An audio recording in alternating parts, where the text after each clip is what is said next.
जय श्री राधे। मैं ज्योतिषाचार्य पंडित परशुराम दीक्षित आपका एस्ट्रो दीक्षित यूट्यूब चैनल में हृदय से स्वागत करता हूं। एक नए विषय के साथ आपके समक्ष हम उपस्थित हैं। इस वीडियो को प्रारंभ से अंतिम तक देखें। कुंडली में वैधव्य योग कैसे बनता है? वैधव्य का मतलब है किसी कन्या का विवाह हुआ और कुछ दिन बाद उसका पति ना रहे, किसी एक्सीडेंट दुर्घटना आदि में ख़त्म हो जाता है, तो उस वैधव्य योग के कुछ उपाय भी करने से भी उसका मृत्यु से टला जा सकता है। यदि सामान्य योग बना है तो कुंडली में वैधव्य योग कैसे बनता है? कुंडली में कई तरह के योग होते हैं, जैसे आपको बतला दिए हैं। पंचमहापुरुष योग के ऊपर आपको बताए हैं, रुचक, भद्रक, हंसक, मालव, वृषश इत्यादि। इन्हीं योग में अतिगंड नाम का एक योग बनता है, विधुर योग है, वैधृत योग इत्यादि में जब व्यक्ति, तो वैधव्य योग का अर्थ है विधवा हो जाना या विधुर हो जाना। किसी के पुरुष की पत्नी का खत्म हो जाना, मृत्यु हो जाना को विधुर कहते हैं, और किसी स्त्री का पति खत्म हो जाता है उसको वैधव्य योग कहते हैं। यह योग कई प्रकार का होता है। वैधव्य योग बनने की स्थितियां कैसे बनती हैं, कुछ आपको संक्षिप्त में हम आपसे चर्चा कर रहे हैं। सप्तम भाव है का स्वामी मंगल होने व शनि की तृतीय, सप्तम या दसम दृष्टि पड़ने से भी वैधव्य योग बनता है। दूसरा है सप्तमेश का संबंध शनि मंगल से बनता हो व सप्तमेश निर्बल हो तब भी वैधव्य योग बनता है।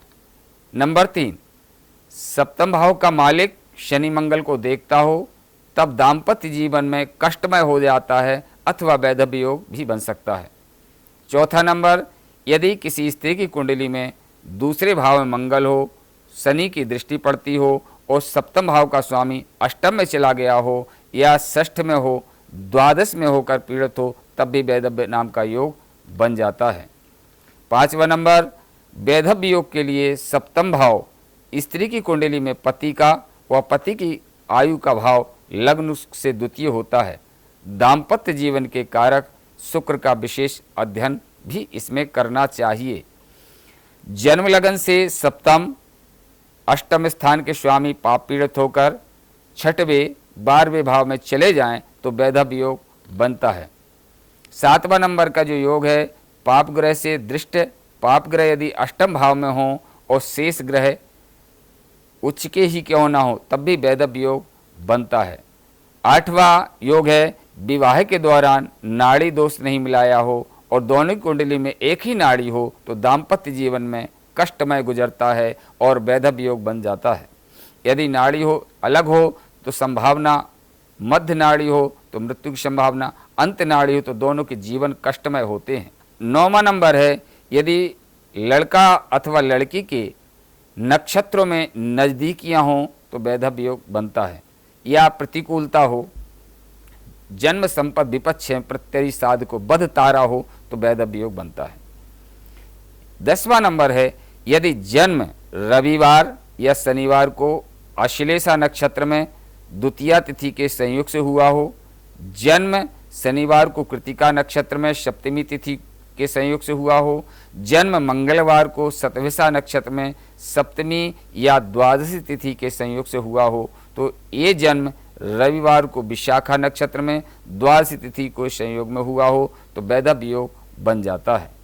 11वां योग है जिस स्त्री की कुंडली में सप्तम भाव में मंगल पाप ग्रहों से युक्त हो तथा पाप ग्रह सप्तम भाव में स्थित हो, मंगल को देखते हो तो वैधव्य योग बनता है। 12वां योग है चंद्रमा से 7वें 8वें भाव में पाप ग्रह हो, मेष या वृश्चिक राशिगत राहु 8वें या 12वें स्थान में स्थित हो, वृष, कन्या एवं धनु लगन में तो वैधव्य योग बन जाता है। 13 नंबर का योग है मकर लगन हो, सप्तम भाव में कर्क राशिगत सूर्य मंगल के साथ हो तथा चंद्रमा पीड़ित हो तो भी वैधव्य योग बन जाता है। 14वां नंबर है लगन एवं सप्तम दोनों स्थान में पाप ग्रह हो तो वैधव्य योग बन जाता है। 15वां योग है सप्तम भाव में पाप ग्रह हो तथा चंद्रमा छठे 7वें भाव पर हो तो वैधव्य योग बन जाता है। यदि अष्टमेश सप्तम भाव में हो तो सप्तमेश को पाप ग्रह देखते हो एवं सप्तम भाव में पाप ग्रह पीड़ित हो तो वैधव्य योग बन जाता है।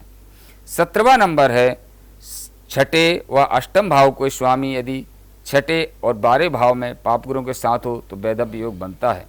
ये वैधव्य योग के अनेक प्रकार हैं। इस वैधव्य योग में कई बार ऐसा नहीं होता है कि विधुरी हो जाए, लेकिन उसका जीवन कष्टमय होता है। जो पति पत्नी के जीवन में जो सुख प्राप्त होना चाहिए वो नहीं मिलता है, वो वैधव्य जैसी स्थितियां जीने लगते हैं, उसको भी वैधव्य योग का प्रभाव देखा जाता है। केवल ऐसा नहीं है कि योग बने हैं तो उसकी मृत्यु ही हो जाएगी। इसमें कुंडली में बहुत कुछ देखना पड़ता है। ये तो आपको सामान्य सा हमने एक उदाहरण दिया है। यह वीडियो के माध्यम से आपको बतला रहे हैं, इस प्रकार के हम वीडियो लेकर के आते हैं।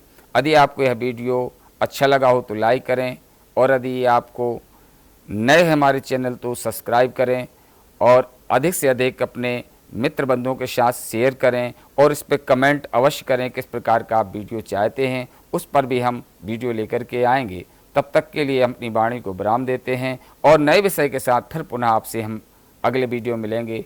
जय श्री राधे।